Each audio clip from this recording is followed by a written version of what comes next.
It's the Sikh Archive. I'm Arjun Singh. And I'm Preet Kaur. Welcome everyone to our very first episode. We're so glad you're here. We are, and we're really excited about this new venture. In this podcast, we're going to be exploring different facets of Sikhi, its history, its philosophy, its everyday impact on people's lives. Think of it as a journey of discovery together. That's right. And for our inaugural episode, we wanted to start with a story that really embodies the power of faith and the unexpected ways it can transform us.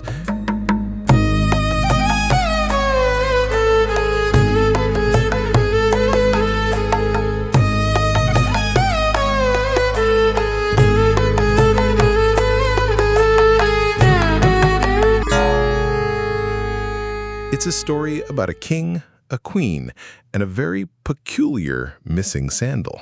A story that's been passed down through generations and repeated in Wanampai Gridasji. So, let's set the scene.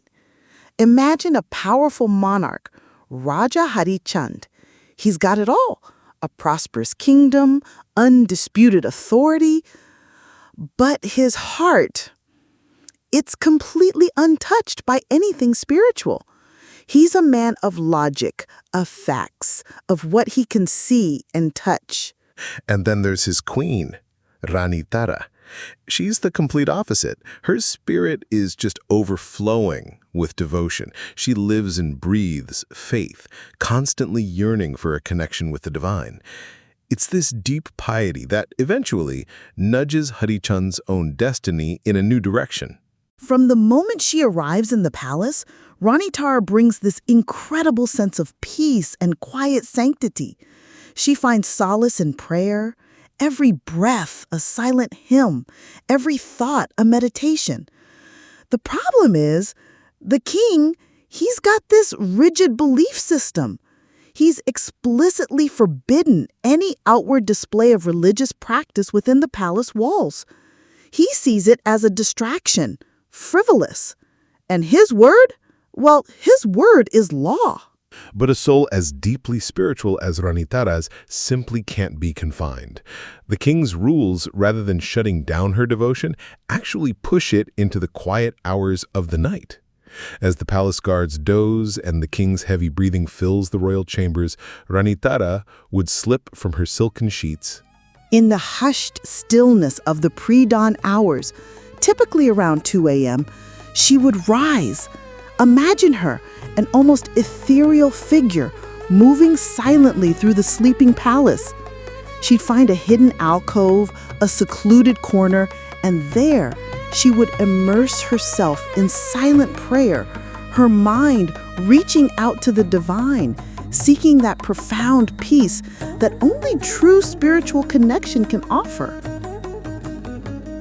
Now, Hari Chand, our king, he's a restless sleeper.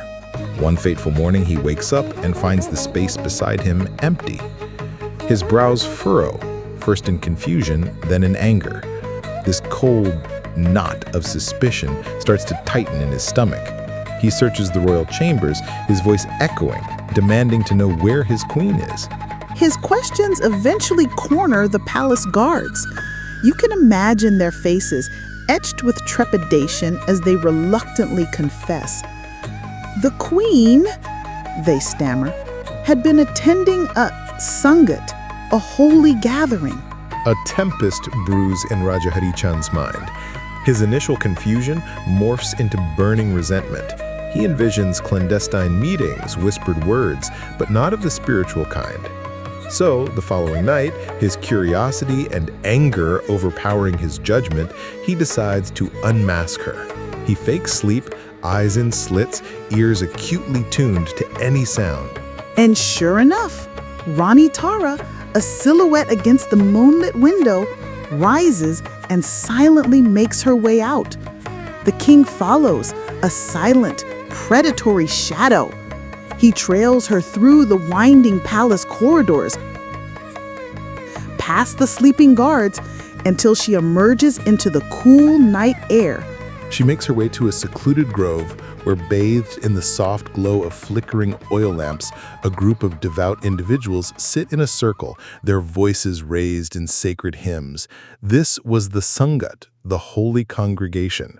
Rani Tara approaches the gathering with reverence.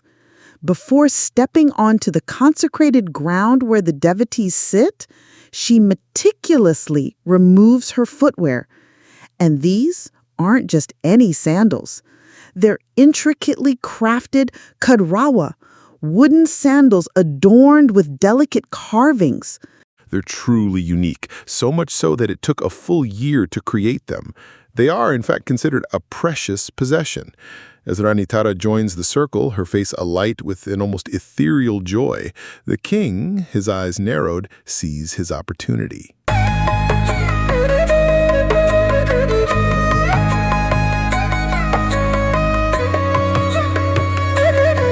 Swiftly and silently, he bends down, snatches one of the Kadarawa, and retreats into the shadows, convinced he secured irrefutable proof of her nocturnal escapades. With the evidence clutched in his hand, he returns to the palace, his heart a mixture of triumph and resentment, and feigns sleep once more. Later, as the first hints of dawn paint the eastern sky, the Sangat concluded. Rani Tara, her soul rejuvenated, reaches for her beloved sandals. A wave of ice-cold panic washes over her. Only one karwa is remaining. Her breath hitches in her throat. Her mind races, envisioning the king's fury, his inevitable accusations, the shame of her secret devotion being exposed. She turns to the members of the congregation, her voice trembling as she explains her predicament. Understanding her distress, the devout men and women, their hearts filled with compassion, join her in earnest prayer. They invoke the divine, beseeching God to protect Rani Tara from her husband's wrath. And then a moment of profound wonder unfolds. As if conjured by an unseen hand, an identical karwa, perfectly matching the one that remained, materialized beside it. It's as if no sandal had ever been missing, a seamless continuation of the pair. The following morning, Raja Harichand, a sly smile playing on his lips, summons his queen.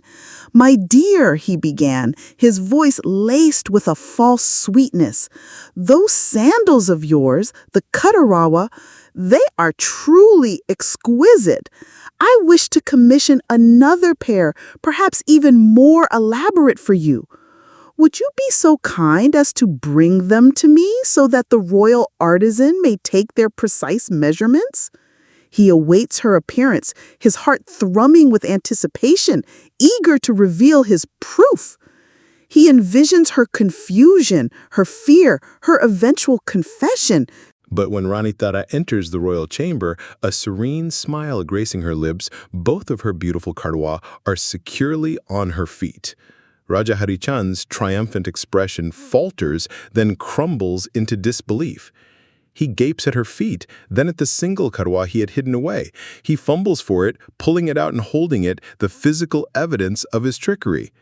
But I took one," he stammers, his voice laced with confusion. "This one, I took it last night."